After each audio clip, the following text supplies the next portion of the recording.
There's a monster in Coraline that everyone missed. This being is powerful, sneaky, and once it traps you, good luck finding your way out of it. It's not the other mother, it's not a creepy doll, it's not even the Pink Palace, although that's getting closer. It is ancient and similar to the living corridor between realms, but it's one of the earliest characters we see in the movie and books. But everyone missed it, quite literally. So in this video, I went through and obsessively watched this entity through every window that appears in the film. Those 12 leaky windows have nothing on the toll this took on my brain. I know that sounds like overkill, but it was necessary research, and there are a lot of interesting, creepy things that I discovered doing this. And then I also reread the book and graphic novel and compiled all my notes on them in order to paint the most complete picture that I could about this slippery, mystical being and what it means for Coraline, and for you. So if you like deep dives into very obscure details and ancient folklore, I hope you enjoy my twisted tale. And the special announcement at the end of this video. Coraline is lovingly crafted frame by painstaking frame, so everything in it is intentional. Same for crafting a story with words or images, which is why when something is mentioned repeatedly, we should take notice. But what if the thing we're supposed to notice is visually subtle? Well, that's exactly what the mist in Coraline is. It's alive. Now, hold on, I know you might be thinking, the mist? Yes, it sounds bizarre, but by the end of this video, I assure you'll think differently of this foggy fiend. We do have a lot to cover in both the movie and book, but first, we need to make some things clear. It's important to note from a lore and climate perspective that the book takes place in England, a place heavily steeped in folklore and not the Pacific Northwest like the movie. In the book, there is no Wybie or doll, but there are rats that are not costumed as cute little rodents. The pacing is also very different in the book versus the movie. The book is much faster and creepier in most ways, but despite the differences, the mist seeps in through the plot similarly. I'm going to start off with the book's timeline to put some hyper-focus on all the occurrences of mist and fog, and at the same time pop into the movie for the relevant scenes as we get to them. To quickly set up, the book mentions the door on the first story page, but Coraline lives in the new old house for 2 weeks before that, exploring the grounds in the colder than usual summer and finds the well and a fairy ring made of squidgy brown toadstools which smell dreadful if you accidentally trod on them. Which, this is Fairy 101, do not enter mushroom rings lest you enter the fairy realm unknowingly. Book Coraline at this point could very likely already be in another realm, but unaware, and she keeps exploring outside until one day the rain makes it impossible. So she explores the house and finds the creepy large door. She has Mom unlock it, and because it leads to bricks, Mom doesn't lock it. That night, it creaks open. Coraline wakes to investigate it, tracking a little patch of moving rat shadow to the creepy door, behind which is still bricks. Coraline also casts a shadow in the room, but she looked like a thin, giant woman. Hello, other mother! She's already watching Coraline in the real world, as if simply unlocking the door unleashed the other mother. And something else. Anyway, bravely, Coraline returns to sleep, but the slippery rats infiltrate her dreams with their creepy, creepy poem song. The next day, it had stopped raining, but a thick white fog had lowered itself over the house. Lowered itself, you say? Book Coraline goes out in it where she runs into Miss Spink, who comments on the rotten weather and then gets lost in memories. Coraline walks away a mere 3/4 of the way around the house, in fact, when she bumps into Miss Forcible, who asks after Miss Spink, saying, "I do hope she doesn't get lost." This mist is so disorienting that the theater gals have already lost each other. You'd have to be an explorer to find your way around in this fog, which, of course, she is. Coraline continued walking through the gardens in the gray mist. She always kept in sight of the house. After about 10 minutes of walking, she found herself back where she had started. Which, remember, Coraline has spent 2 weeks getting familiar with these grounds. This dense mist, which soaks Coraline's hair and face, rolls in right after the door was unlocked but not entered, and is not natural. Not only had it lowered itself over the house, but it's made Miss Spink and Forcible lost and on edge in their own way, and has Coraline, the capable explorer, walking around in circles, unintentionally. Like the movie, the mice warn Coraline not to go through the door, but also, the mice do not like the mist. It makes their whiskers droop.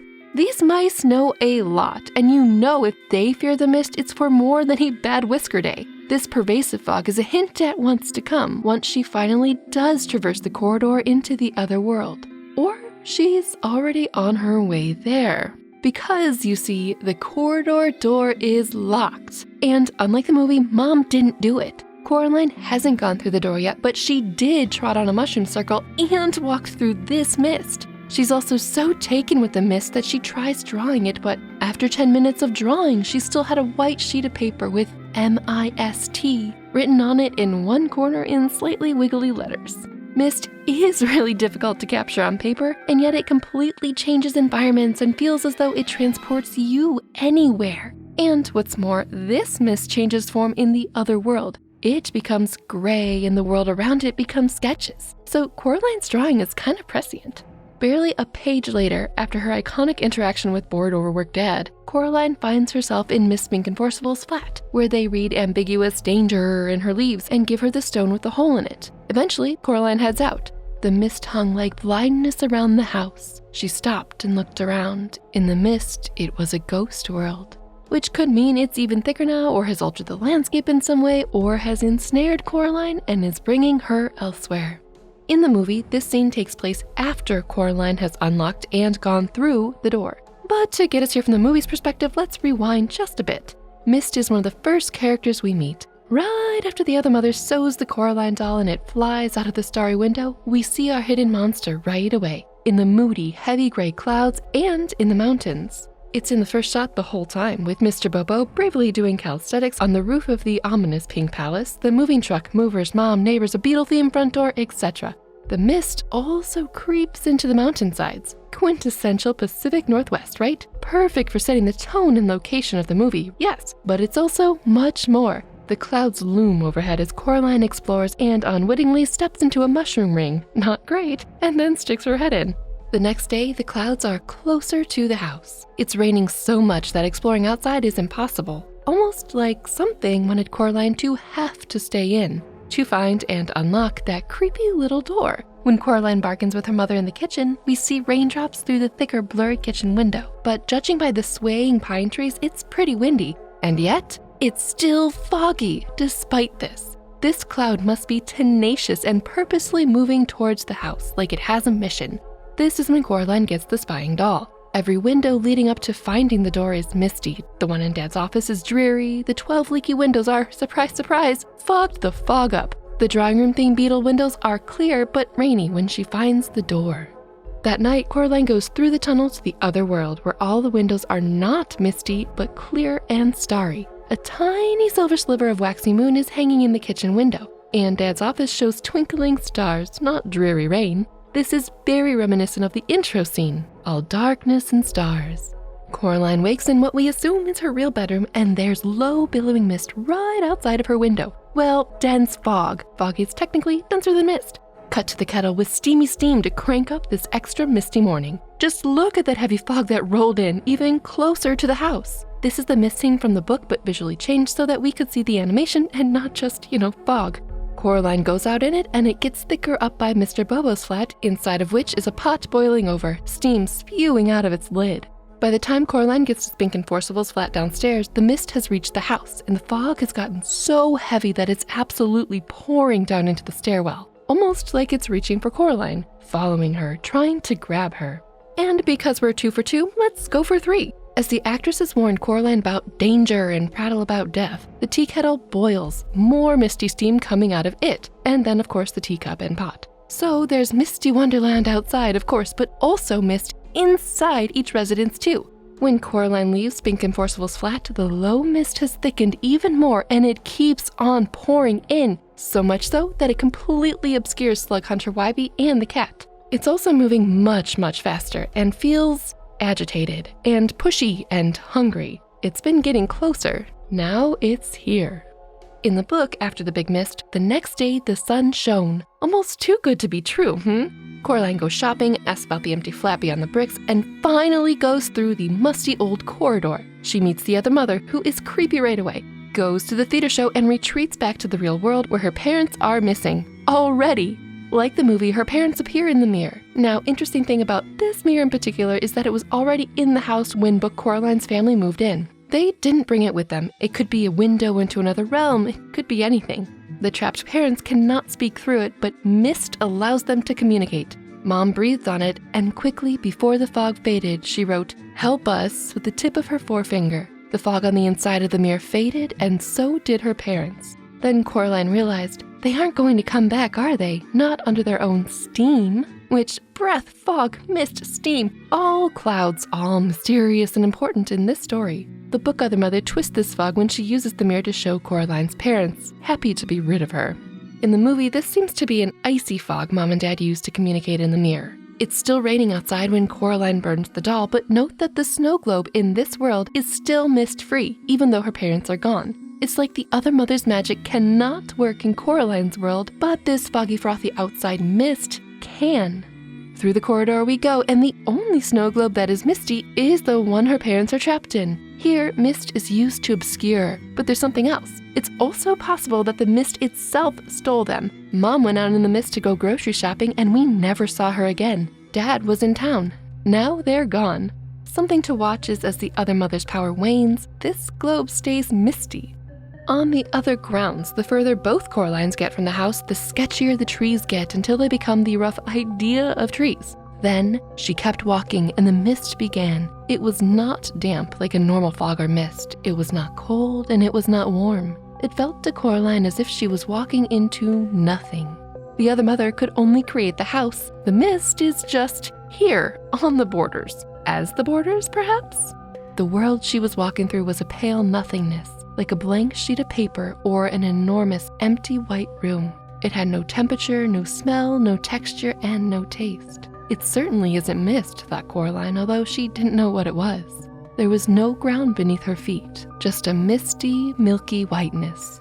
Just like her first misty adventure, she's back where she started, at the dark house which loomed at them out of the formless whiteness. The cat confirms that she hasn't gotten turned around, it's just a very small world. This scene plays the same in the movie, but the house, instead of looming darkly like in the book, sort of Twilight Princess glitches back into existence on top of the empty white fog that's not a fog. After she finds the second soul, outside the world had become a formless, swirling mist with no shapes or shadows behind it, while the house itself seemed to have twisted and stretched. The Other Mother's power is weakening with every soul found, and the mist that lingers on the edges of her power is encroaching more and more, erasing her trees, distorting her home. Coraline tells the Other Mother that she only has one more soul to find.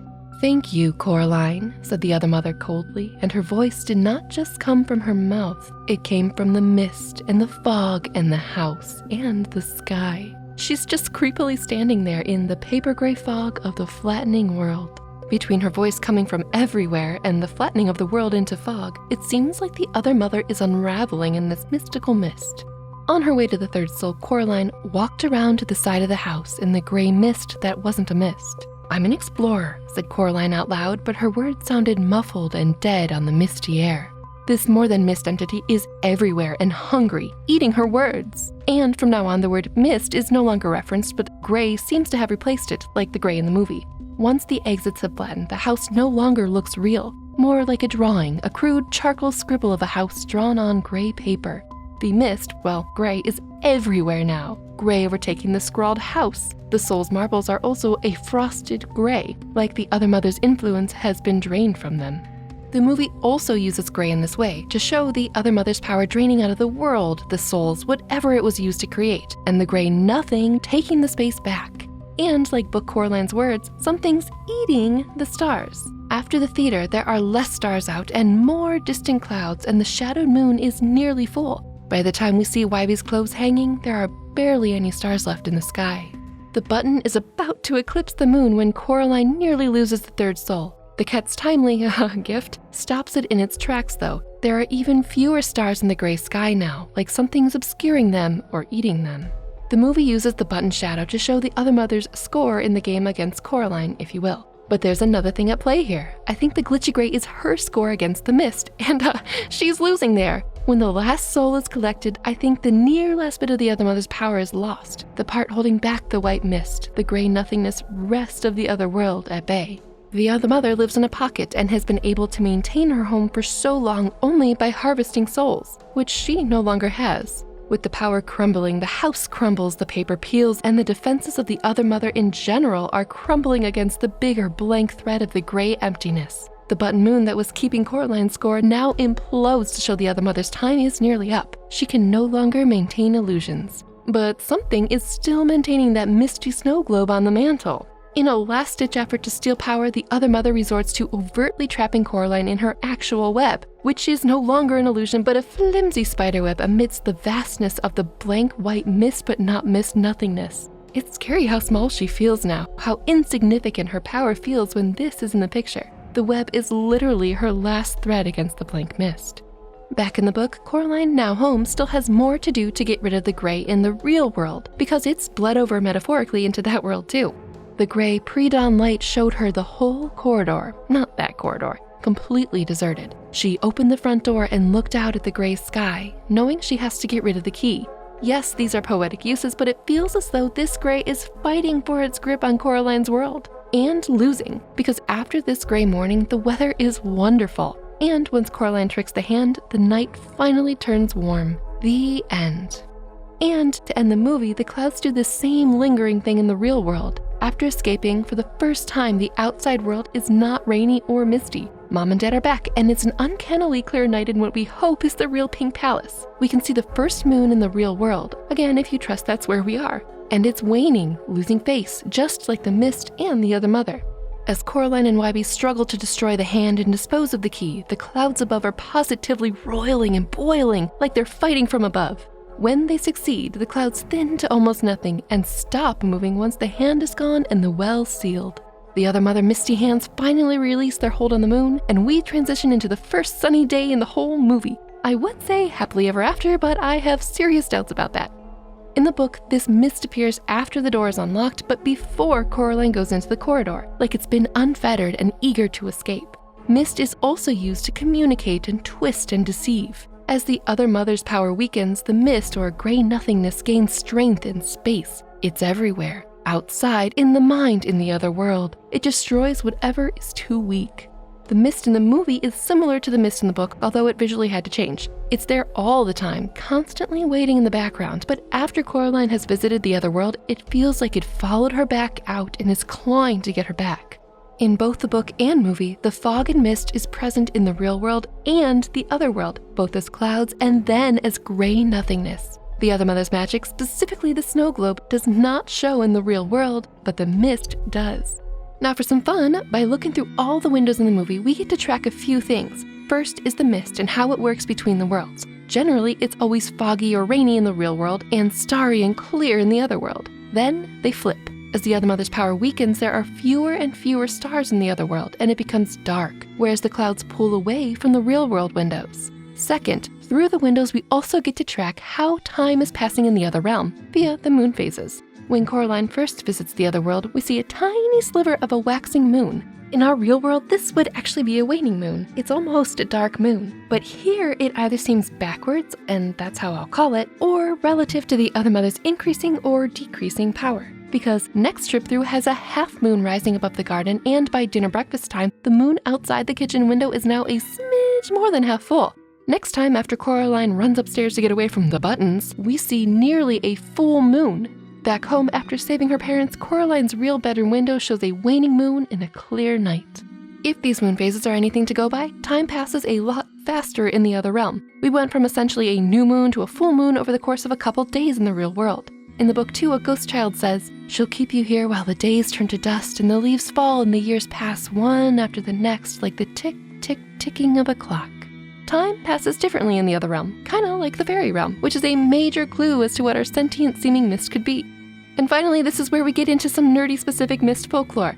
Unlike rain, where there's usually some warning that it's on the way, tree leaves will turn upwards, thanks Grandma, as a hint, mist can just appear, sometimes out of nowhere, specifically fairy fog or faith fiata. We've sort of covered it here before, but it's extremely important in this context, especially when you consider the book and how it's more steeped in folklore. The fairy mist's purpose is manifold. It's what the ancient beings, the Tuatha De Danann, would wrap themselves in to hide from humans. According to legend, this enabled them to survive, but also to sneak up on enemies or to capture mortals. But Coraline accuses the other mother of stealing her parents, and Wybie uses the word stolen when talking about his great aunt. this mist can roll into the hills and mountains of the countryside without warning, and woe be to anyone caught unawares in it. They could be transported to the fairy realm. The Coraline mist could be a type of fairy mist.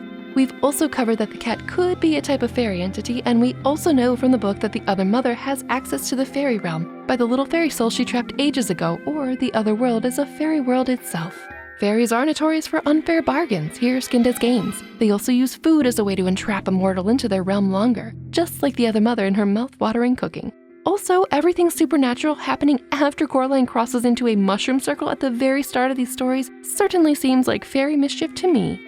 All these little details add up. The mist in Coraline seems to act just as fairy fog, but with some mind of its own, or worse, a mindless need to expand and overtake. It's present in both realms, and it also changes form in the other realms, and I think overwhelms the other mother's little pocket of Pink Palace. With her power waning, she can no longer maintain her borders, and she and her home are dissolving in it, like they're in the stomach of a much bigger entity. Hello, old corridor? The mist is disorienting and potentially indiscriminately destructive. Another way to look at this mist is in terms of being a symbol. Mist is commonly used to represent the border between reality and non-reality, like dream worlds, fairy worlds, and in this case, the other world. It's a liminal space where anything can happen, best dreams and worst fears, and appears naturally on both sides of the things it's separating, like the real world and the other world. It can go between because it is the between. And if one of the worlds is losing power, well, the border pushes more and more into it. In Coraline, all it took was a little key and a lot of imagination to set it loose and begin a terrifying adventure. To get a bit esoteric, this border concept is perfectly summed up in one particular type of tarot card, the Ace. It can be of any suit, cups, pentacles, swords, wands, because they all follow the same thing. A single hand holding the suit, potential, coming out of the clouds. Clouds here are used as a threshold or an entry point into reality. The obscured made visible. It's full of potential.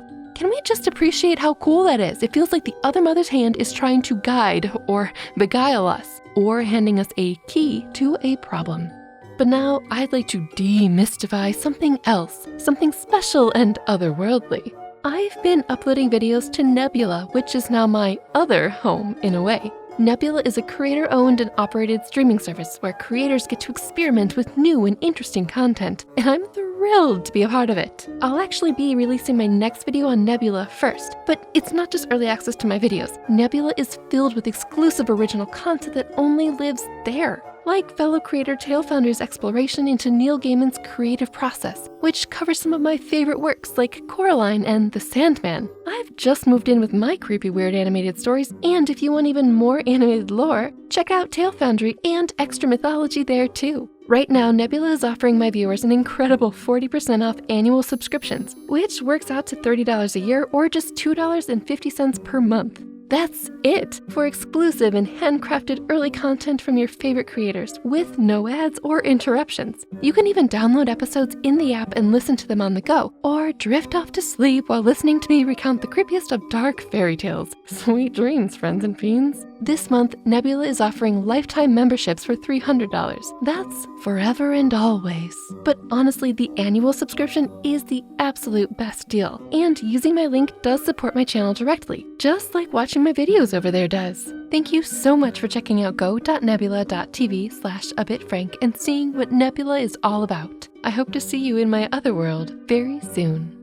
Missed what everyone missed. But I hope you enjoyed this kind of poetic, very obsessive video about the mists in Coraline. Just what or who was maintaining the snow globe trap? The powerless other mother, or the swirling, shapeless, tasteless mist, or something else? Let me know in the comments below.